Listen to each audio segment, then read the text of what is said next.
The sleek Mercedes slowed to a stop at the red light. David Chun, one of Lagos's wealthiest tech entrepreneurs, stared absently through the rain-streaked window. His driver navigated carefully through the flooded intersection as vendors and beggars moved between the cars. Then David saw her, a woman huddled under torn cardboard, two small children clutching cups beside her, a baby wrapped in dirty cloth in her arms. Her pregnant belly was unmistakable even through the filth. His heart stopped. That face, those eyes, even beneath the grime and exhaustion, he knew. It was Sarah, his wife who vanished 3 years ago without a trace. The woman he'd searched for desperately. The woman he thought was dead.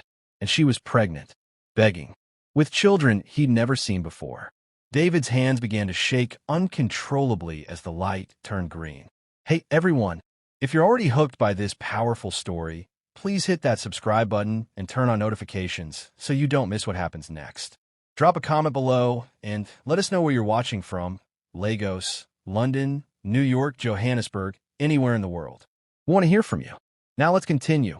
Rain hammered the busy Lagos intersection as evening traffic crawled through the flooded streets. David Chun sat in the back of his Mercedes, his mind occupied with the property deal he'd just closed. At 42, he owned half the commercial real estate in Victoria Island and had his hands in technology startups across West Africa. People knew his face from business magazines and tech conferences, but success felt hollow. It had for 3 years. His driver, James, steered carefully through the water pooling on the road. Street vendors rushed between vehicles selling everything from phone chargers to roasted plantains. On the corner, several people sat begging, ignored by most passers-by. The traffic light turned red. David glanced out the window without really seeing. His thoughts were elsewhere, lost in the emptiness that had consumed him since Sarah disappeared. 3 years of searching, 3 years of wondering. 3 years of hope slowly dying. Then his eyes focused. A woman sat on the wet pavement beneath a piece of cardboard that provided no real shelter. 2 children pressed close to her sides, their small hands holding out plastic cups to passers-by.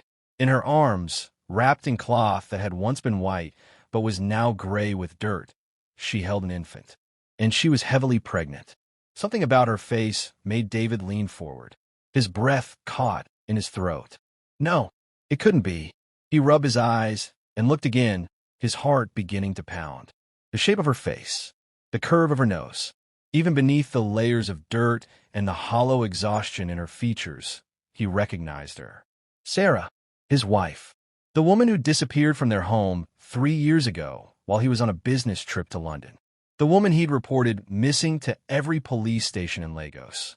The woman he'd hired private investigators to find. The woman whose face he'd plastered on billboards across the city. The woman he'd mourned. Stop the car, David whispered, his voice barely audible. James didn't hear him over the rain. Stop the car, David shouted, making his driver jump. The traffic light turned green. Cars behind them honked impatiently. Pull over. Now, David's voice cracked with desperation. James quickly steered to the roadside, confusion written across his face. Before the car fully stopped, David threw open the door and stumbled out into the rain. His expensive Italian shoes splashed through puddles. His designer suit was instantly soaked. He didn't care. He ran toward the corner, his mind racing, his heart threatening to explode from his chest. People stared at the wealthy man running through the rain like a madman. Some recognized him and pointed. David didn't notice any of them. He only saw Sarah. As he got closer, he slowed, suddenly afraid. Afraid she would disappear like smoke if he got too close. Afraid he was hallucinating. Afraid of what he was actually seeing. The woman looked up. Her eyes were dull at first, scanning another person in the crowd. Then recognition flashed across her face. Her mouth opened. No sound came out. Her entire body went rigid. She knew him too. Sarah, David whispered, rain and tears mixing on his face. Sarah. David stood frozen in the rain, staring at the woman who had been his entire world. Sarah's face had changed so much. Her cheeks were hollow, her skin marked by exposure to the elements. Her clothes were torn and mud-stained. But her eyes, Those eyes that used to light up when she saw him, those were the same. Now they were filled with terror. "Sarah," he said again, his voice breaking. "Where have you been? I searched everywhere. Every single day. I thought you were dead." Sarah's lips trembled. She clutched the baby in her arms tighter and pulled the two children closer to her sides. The little boy, maybe 7 years old, positioned himself protectively in front of his mother. The girl, around 5, began to cry. David's brain was working frantically, doing calculations he didn't want to do. The boy looked about 7. Sarah had been gone for 3 years. That meant, "Is he mine?" David's voice was barely a whisper. "Was you pregnant when you left?" Sarah finally found her voice. "David, please. You don't understand." "Then help me understand." His voice rose, drawing more attention from passers-by. "You disappeared. No note, no message, nothing. I tore this city apart looking for you. And you're here? With children? Pregnant again?" His eyes moved to her swollen belly. "Ooh, whose baby is that?" Sarah began sobbing. The children, frightened by the strange man shouting at their mother, started crying too. James, the driver, appeared with a large umbrella, holding it over David. His eyes widened when he saw Sarah. He'd been working for David when she disappeared. He remembered the frantic searches, the sleepless nights, the gradual deterioration of his boss from grief. "Sir," James said quietly, "maybe we should get everyone out of the rain?" David nodded, forcing himself to breathe. He was shaking from shock and emotion. "Bring the car closer. We're taking them home." "No," Sarah said firmly, despite her tears. "David, I can't go back there. It's not safe. Not safe." David stared at her in disbelief. "You're sleeping on the street. You're starving. How is this safe?" "You don't understand what happened," Sarah said, her voice desperate. "Someone wanted to hurt me. Wanted to hurt our baby. I had to leave to protect him." She gestured to the boy. "Protect him from what?" David demanded. "I have money, security, everything. I could have protected you from anyone. Why didn't you tell me?" "I tried," Sarah whispered. "You didn't listen. You thought I was being paranoid." David's memory flashed back. Before she disappeared, Sarah had mentioned feeling watched. She'd received strange messages. He'd increased security at the house, but hadn't taken it as seriously as he should have. He'd been too busy with a major business deal. The guilt hit him like a physical blow. James brought the car closer. David reached for the little girl, but she screamed and kicked at him. To these children, he was a stranger, a threatening presence. "Zara, it's okay," Sarah tried to soothe her daughter, but the child was terrified. David's heart broke hearing Sarah speak the child's name. She had a name. She had a life. These were his wife's children, and they looked at him like a monster. The boy, his son, watched David with fierce eyes. "Don't touch my mother," he said, his young voice trying to sound brave. "What's his name?" David asked, his voice thick with emotion. "Daniel," Sarah said quietly. "Your son, Daniel." David felt his knees weaken. Daniel. He had a son named Daniel, and he'd never known. 7 years of his son's life gone. 7 years of bedtime stories he'd never read, birthdays he'd never celebrated, scraped knees he'd never bandaged. Despite Sarah's protests, David managed to get everyone into the car. Daniel fought hard, scratching and hitting, but David was stronger. He hated himself for forcing them, for making his own son fear him, but he couldn't leave them on the street. Not now that he'd found them. Sarah sat in the back seat, holding baby Grace, the infant's name David learned during the tense car ride. Little Zara clung to her mother, refusing to look at David. Daniel sat as far from him as possible, his small fists clenched, ready to protect his family if needed. James drove in silence, occasionally glancing in the rearview mirror with shock written across his face. The rain continued its steady rhythm on the car roof as they drove from the chaotic streets of Lagos Island toward the exclusive neighborhood of Banana Island where David's mansion stood. The contrast between worlds was stark. Within 30 minutes, they went from streets filled with potholes and struggling vendors to tree-lined roads with security gates and architectural masterpieces. Sarah stared out the window, her expression unreadable. She remembered this route. She'd traveled it countless times during their marriage. The mansion had been her home once. Now it felt like she was entering a prison. The car passed through the security gates. Guards stared in surprise at the disheveled woman and children in the back seat. Word would spread quickly through the household that the missing wife had returned, and she'd brought children with her. The mansion looked exactly as Sarah remembered. A modern architectural wonder with floor-to-ceiling windows, manicured gardens, and a fountain in the circular driveway.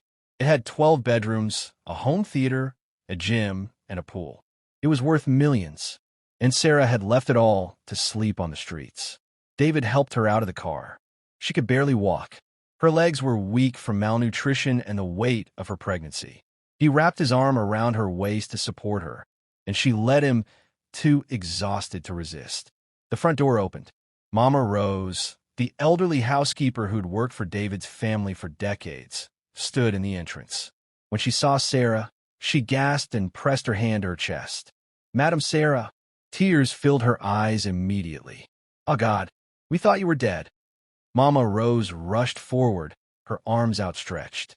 She pulled Sarah into a tight embrace, crying openly. She'd always loved Sarah like a daughter. When Mama Rose pulled back and saw the dirty children and Sarah's pregnant belly, understanding dawned on her face. But she asked no questions. Instead, she immediately took charge. "Bring them inside." She ordered the other household staff who'd gathered. "Prepare the guest rooms. Heat water for baths. Someone call Dr. Okonkwo and bring food from the kitchen. Quickly." The staff scattered to follow her commands. Mama Rose tried to take Daniel and Zara upstairs to get them cleaned up, but Sarah wouldn't let the children out of her sight. "They stay with me," Sarah said firmly, her arms tightening around them. "Wherever I go, they go." "Of course, my dear," Mama Rose said gently. "We'll all go together." She led the family upstairs to the largest guest suite, a spacious room with an attached bathroom, sitting area, and a king-size bed. Staff brought buckets of warm water, clean towels, and soft robes. Mama Rose helped Sarah undress and step into the bathtub. The warm water must have felt like heaven after years of cold showers or no showers at all. As Mama Rose gently washed away the layers of street dirt, tears rolled down her weathered cheeks. Sarah's body was covered in bruises, some fresh, some fading. She was dangerously thin for a pregnant woman. Her ribs showed through her skin. "What happened to you, my child?" Mama Rose whispered, her voice breaking. Sarah closed her eyes, but didn't answer. After Sarah was clean and dressed in a soft nightgown, Mama Rose turned to the children. Daniel and Zara had never experienced a proper bath. They didn't know what to do with the soap or how to wash their hair properly. While Sarah and the children bathed upstairs, David sat in his study, his head in his hands. The amber liquid in his whiskey glass sat untouched. His hands trembled too badly to lift it without spilling. His wife was back. After 3 years of searching, of hoping, of slowly accepting she might be dead, she was back. But nothing was as he'd imagined. In his fantasies about finding her, she'd been kidnapped or lost her memory. She'd been trying to get back to him. She still loved him. They'd embrace and cry and rebuild their life together. The reality was a nightmare. She'd left willingly. She'd been pregnant with his child and never told him. She'd had another man's child. She was pregnant with yet another baby that couldn't possibly be his. They hadn't been together in 3 years. His wife had betrayed him with another man, maybe even multiple men. The pain of that realization felt like a knife twisting in his chest. There was a soft knock on the study door. Dr. Okonkwo entered, a private physician who'd treated David's family for years. "I've examined your wife and the children," Dr. Okonkwo said, his face grave. "May I speak frankly?" David nodded, steeling himself. "Sarah is severely malnourished. Dangerously so for someone in her 3rd trimester. The baby she's carrying may have developmental issues due to lack of proper nutrition. She also has several infections that need immediate treatment." David closed his eyes, absorbing the information. The children, Daniel and Zara, are also malnourished but otherwise healthy. They'll need vitamins and a proper diet to catch up on their growth. The infant, Grace, is underweight but will be fine with adequate care. And the baby Sarah's carrying now? David forced himself to ask, "How far along is she?" About 6 months, Dr. Okonkwo said. 6 months. The math was simple and brutal. Sarah had gotten pregnant 6 months ago, 2.5 years after she left. Long after any possibility that the child could be David's. I see, David said, his voice hollow. Dr. Okonkwo hesitated. David, I don't know the circumstances, but that woman upstairs has been through severe trauma. Whatever happened to her out there, it was brutal. She needs medical care, yes, but she also needs psychiatric help. She's showing signs of PTSD. After the doctor left, David remained in his study. Part of him wanted to throw Sarah out. How could she do this to him? How could she betray their marriage? But another part of him still loved her desperately. And Daniel, that boy was his blood. His son. How could he turn away his own child? Around midnight, Mama Rose knocked on his door. Sir, Madame Sereth is asking for you. She says she needs to explain. David stood, his legs heavy as concrete. He walked slowly to the guest suite where Sarah was staying. The children were asleep on a large bed, finally clean, fed, and safe. Sarah sat in a chair by the window, staring out the rain that still fell. When she heard him enter, she turned, fresh tears streaming down her face. Thank you for not throwing us out, she said quietly. I know you must hate me right now. I don't hate you, David said, though his voice was cold. But I need answers, Sarah. All of them. Why did you leave? Where have you been? Whose children are those? His eyes went to her belly. Whose baby is that? Sarah took a shaky breath and began to talk. Sarah's voice trembled as she began her story. When I found out I was pregnant with Daniel, I was so happy. You were happy too. We were going to be parents. Everything felt perfect. David remembered. It was one of the best days of his life. But then strange things started happening, Sarah continued. Someone was following me. I'd see the same car outside our house every day. When I went shopping, I felt eyes on me constantly. Then I started receiving threatening messages. Messages? David's brow furrowed. You never told me about messages. I did. Sarah's voice rose slightly. You told me not to worry. You said you'd increase security. But the messages kept coming. They said terrible things, that my baby would never be born, that I would lose everything, that you would suffer. David's memory stirred. He vaguely remembered Sarah mentioning something about feeling watched. He dismissed it as pregnancy hormones, making her paranoid. The shame of that dismissal burned through him now. One night, Sarah's voice dropped to barely a whisper. I woke up and someone was standing in our bedroom, just standing there in the dark, watching me sleep. David's blood ran cold. What? Why didn't you? I screamed. You were traveling for business. The security guards came, but whoever it was had disappeared. No evidence. No fingerprints. Nothing. Like a ghost. She wrapped her arms around herself, reliving the terror. Then, when I was 7 months pregnant, someone forced my car off the road. I crashed into a barrier. The airbag saved me, but I was rushed to the hospital. The doctor said I almost lost Daniel. A few more minutes, and we both would have died. David felt sick. The accident. I remember. But the police said the other driver's brakes failed. That's what they claimed, Sarah said bitterly. But I knew. Someone tried to kill me and our baby. And no one could protect me. Not the police. Not the guards. Not you. The accusation in those last 2 words cut deep.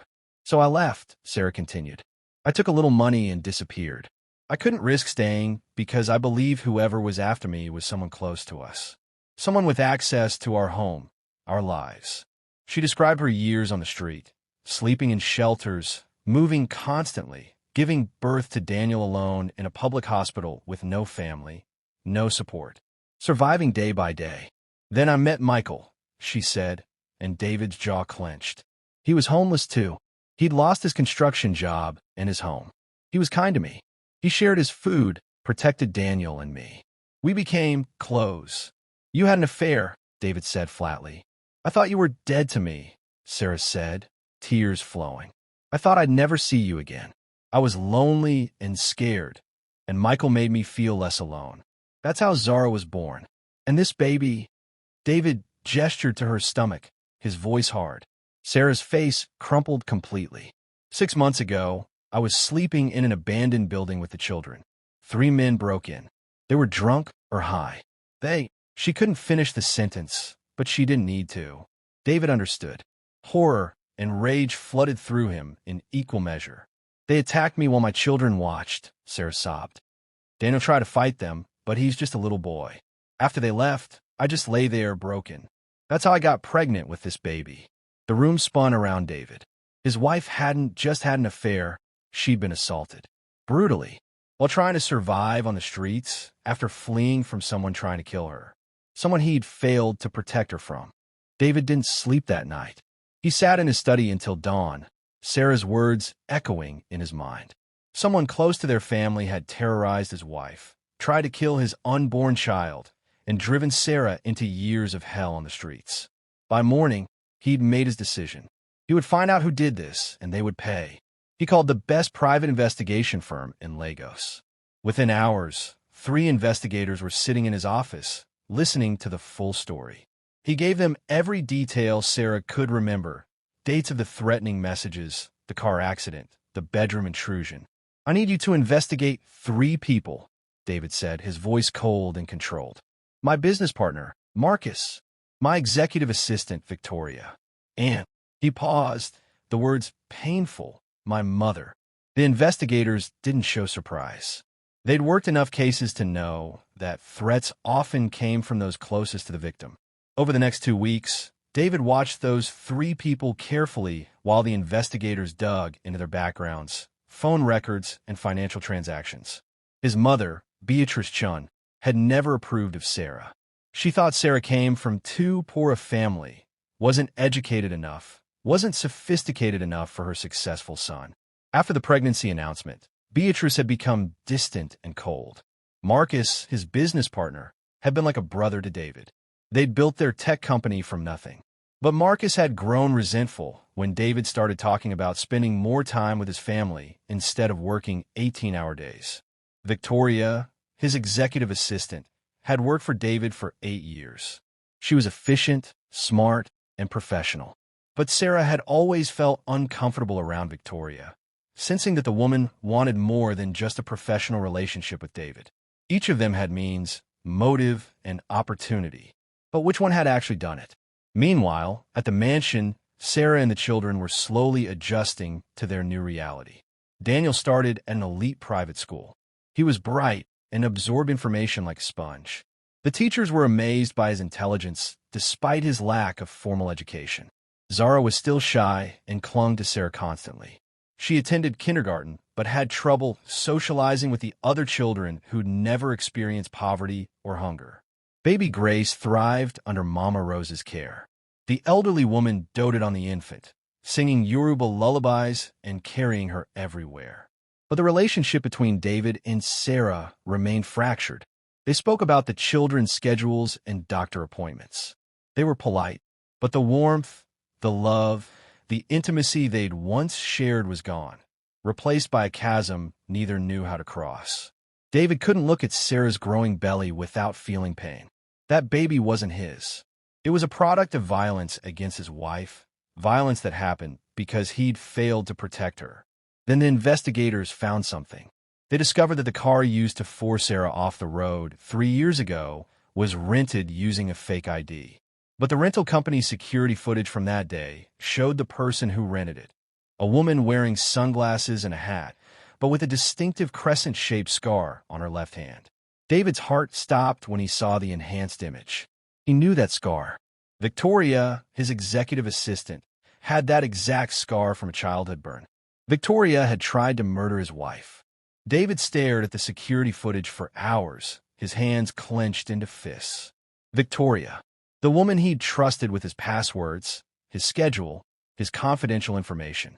The woman who'd sat across from his desk every single day for 8 years. She tried to kill Sarah and his unborn child. The investigators found more evidence. Large cash withdrawals from Victoria's account around the time of the threatening messages. Payment receipts to a private detective agency. She'd hired someone to follow Sarah. Text messages to an unlisted number discussing taking care of the problem. The evidence was overwhelming. David needed to hear her confess. He needed to understand why. He called Victoria into his office under the pretense of discussing an upcoming business trip. She arrived promptly at 2 o'clock, carrying her tablet and wearing her usual professional attire, a sharp business suit and modest heels. "Good afternoon, sir," she said with her customary efficiency. "I have the Lagos Abuja itinerary prepared." "Victoria," David interrupted, his voice cold. "I need to talk to you about something else." Something in his tone made her pause. Her smile faltered slightly. "Sarah is back," David said, watching her reaction carefully. For just a fraction of a second, Victoria's mask slipped. Shock and anger flashed across her face before she recovered, forcing a smile. "Your wife? That's wonderful news, sir. I'm so happy for you. Where has she been?" "Living on the streets," David said flatly. "Homeless. Starving. Because 3 years ago, someone terrorized her, tried to kill her, and forced her to run for her life." Victoria's knuckles were white where she gripped her tablet. "How terrible. Do the police know who did it?" "I do," David said. "I know exactly who did it." He turned his computer monitor to face her. On the screen was the security footage from the car rental agency, zoomed in on the crescent-shaped scar on the renter's left hand. Victoria's face went pale. She took an involuntary step backward. "That's your scar, isn't it, Victoria?" David's voice was deadly quiet. "The one you got from a kitchen accident when you were 12. You told me that story once." I don't know what you're talking about," Victoria stammered, but her voice shook. David stood, his full height towering over her. "Don't lie to me. I have the rental records, the cash withdrawals, the private detective you hired to stalk my wife, the text messages, everything." Victoria's composure crumbled. Her professional mask shattered completely. "She didn't deserve you."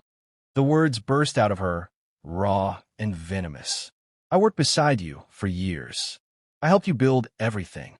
I was there for every late night, every difficult decision, every victory. And you married her? Some girl from a poor family who knew nothing about business or your world." David stared at her, seeing her clearly for the first time. The professional assistant had always been an act. Beneath it lurked obsession and jealousy. "I loved you," Victoria continued, her voice breaking. "For 8 years, I loved you. I thought eventually you'd see that I was the right partner for you. But you married her instead. And then she got pregnant, and you changed. You started talking about family time and leaving early and being a father.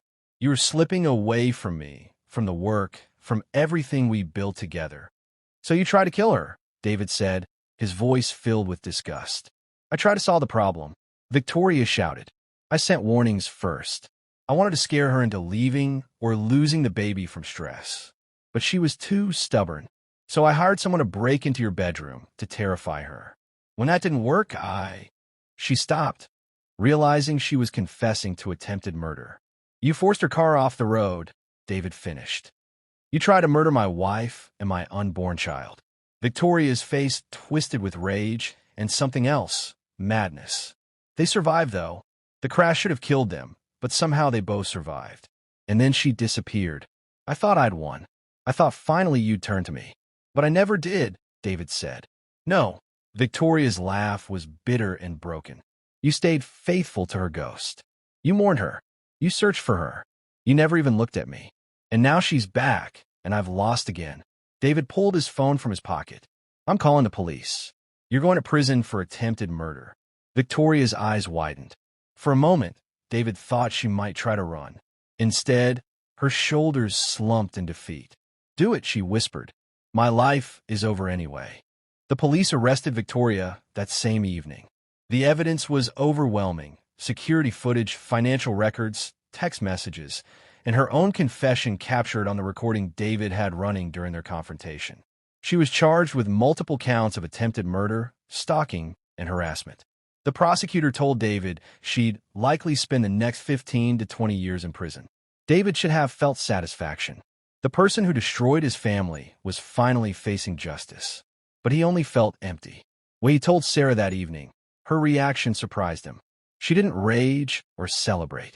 She simply closed her eyes and whispered, "So it's finally over." "The threat is gone," David confirmed. "Victoria can never hurt you again." For the first time in years, Sarah's body relaxed.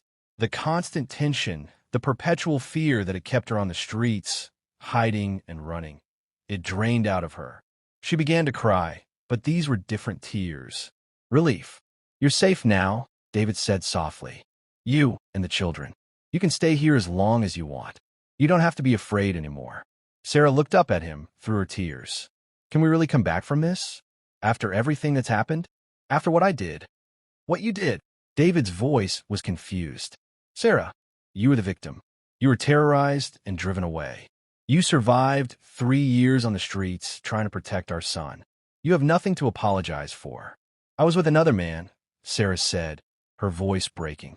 "I had a child, and this baby—" She placed her hand on her swollen belly. "This baby is a constant reminder of the worst thing that ever happened to me. How can you possibly accept all of this?" David was silent for a long moment. These were the questions that had haunted him for weeks. Could he forgive? Could he accept children who weren't his blood? Could he raise a baby conceived through violence against his wife? "I don't know," he finally admitted. "I don't have perfect answers. Every time I see Zara, part of me remembers you were with someone else. Every time I look at your belly, I feel rage at the men who hurt you.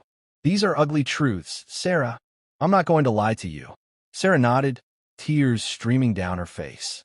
She'd expected as much. But David continued, "I also know this. Daniel is my son. He's brilliant and brave, and I've already missed 7 years of his life. I won't miss any more. And Zara, she's an innocent child who deserves love and stability. She didn't choose her father or her circumstances. And this baby you're carrying didn't ask to be conceived through violence. It's just a baby who deserves a chance at life." He paused, gathering his thoughts. "You're not the woman who left 3 years ago. I'm not the man you left behind. We're both different now, changed by trauma and loss. I don't know if we can ever have what we had before. That might be gone forever." Sarah's heart sank. "But maybe we can build something new," David said softly. "Not based on the past, but on who we are now. It won't be easy. We'll need counseling. We'll need time. We'll need to learn how to trust each other again. But for the sake of these children, for the sake of the life we once shared, I think we should try." Sarah stared at him, hardly daring to hope. "You'd really do that? Accept all of us? Raise children who aren't yours?" "Family isn't just about blood," David said.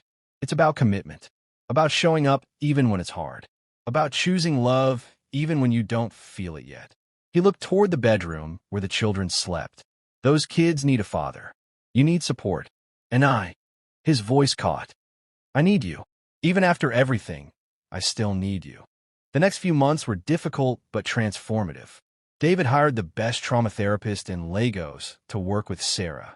She had weekly sessions to process her PTSD, her years of fear, the assault, and the complicated feelings about her pregnancy. David started therapy too. He needed help processing his feelings about Sarah's relationship with Michael, about raising children who weren't biologically his, about his guilt over failing to protect her. They also began couples counseling together. The therapist helped them learn to communicate again, to express their needs without fear, to rebuild trust slowly, one honest conversation at a time. The children flourished. Daniel excelled in school and developed a passion for technology like his father.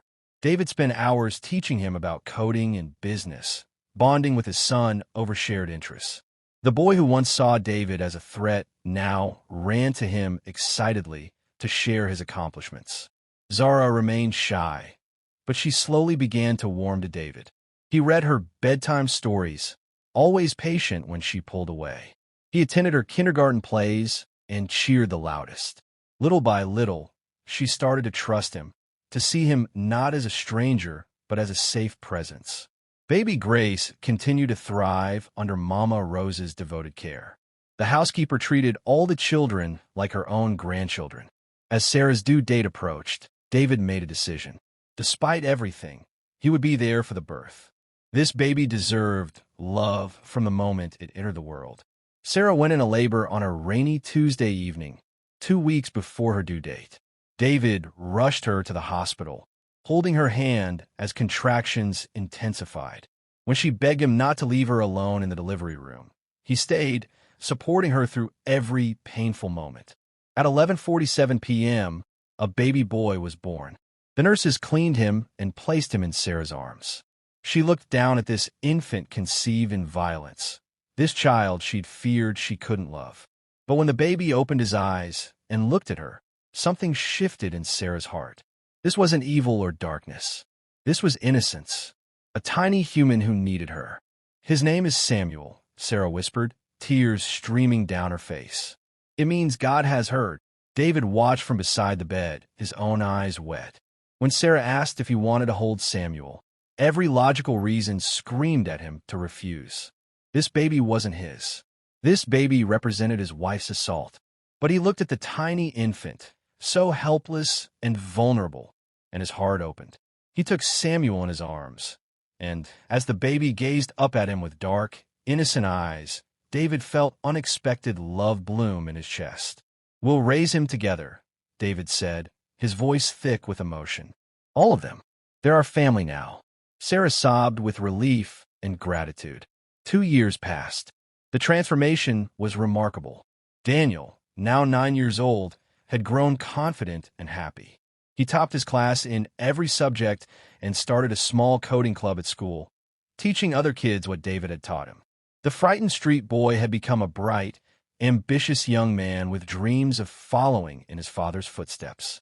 Zara blossomed into a creative, expressive child. She loved to draw and paint, creating colorful artwork that covered the refrigerator.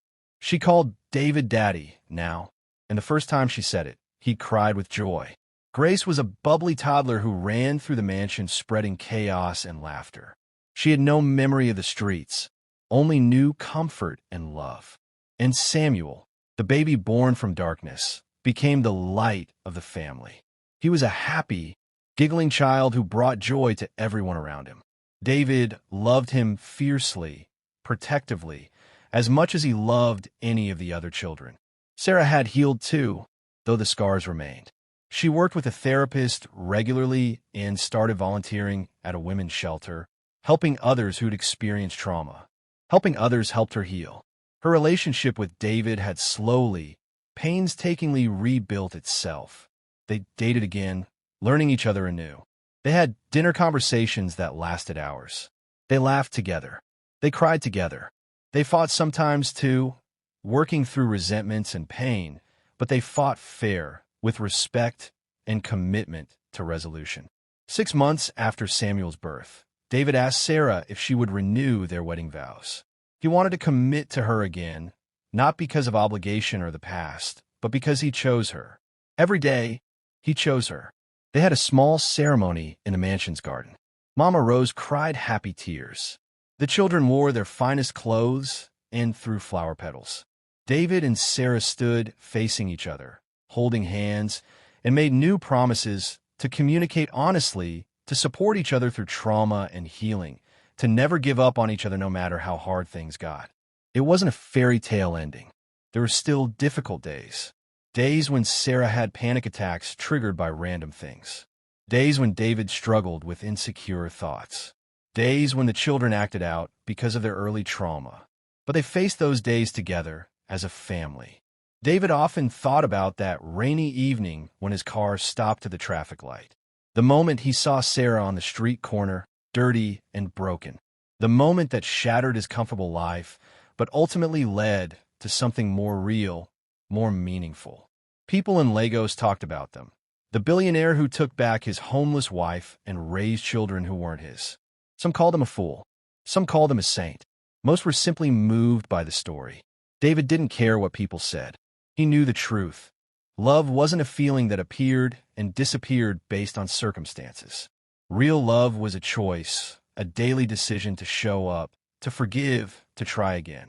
Daniel grew up to attend Oxford University, studying computer science and business. He returned to Lagos and started his own tech company with his father's mentorship. Zara became a counselor specializing in child trauma, using her art therapy training to help children who'd experienced what she had. Grace became a pediatrician working in underserved communities. Samuel became a human rights lawyer, fighting for justice for assault survivors. All 4 children knew their full story. David and Sarah never hid the truth about Victoria's obsession, about Michael, about the assault, about the years on the street.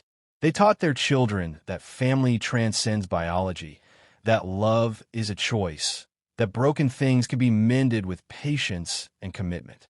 Years later, when David was an old man, someone asked if he had any regrets, if he wished he'd married someone else, someone without the complicated history. David smiled and said no.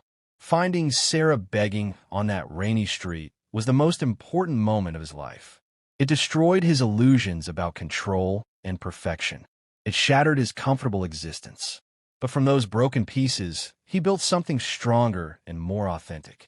He learned what love really meant. Not the easy emotion of happy times, but the fierce commitment that survives the worst circumstances. He learned that family isn't defined by blood or perfect circumstances. It's defined by who shows up, who stays, who chooses to love even when it's hard. Most importantly, he learned that second chances are possible, that broken people can heal, that shattered relationships can be rebuilt, that love can survive even the darkest valleys. The story of David and Sarah spread beyond Lagos, touching people across continents. It reminded people that redemption is real, that forgiveness is powerful, that choosing love over bitterness could transform lives. Their mansion became a safe house for women fleeing domestic violence, providing temporary shelter and resources. Sarah ran the program, using her own experience to help others find hope.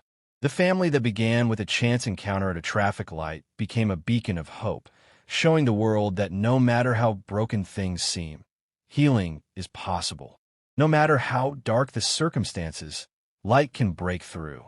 No matter how damaged love becomes, it can be restored. They showed the world that family is about choice, commitment, and unconditional love, and that sometimes the most beautiful stories are born from the darkest moments. Thank you so much for watching this powerful story. If it touched your heart, please hit that subscribe button and turn on notifications so you never miss our inspiring stories. Give this video a huge thumbs up and share it with your friends and family. This message needs to spread. Drop a comment below and let us know. Where are you watching from? New York, London, Lagos, Johannesburg, Toronto, Jamaica. We want to hear from you. What was your favorite part of this story? Do you believe in second chances? Your comments and support mean everything to us. This is Sage Tales Africa, reminding you that love, forgiveness, and commitment can heal even the deepest wounds. Until next time, God bless you all. ****.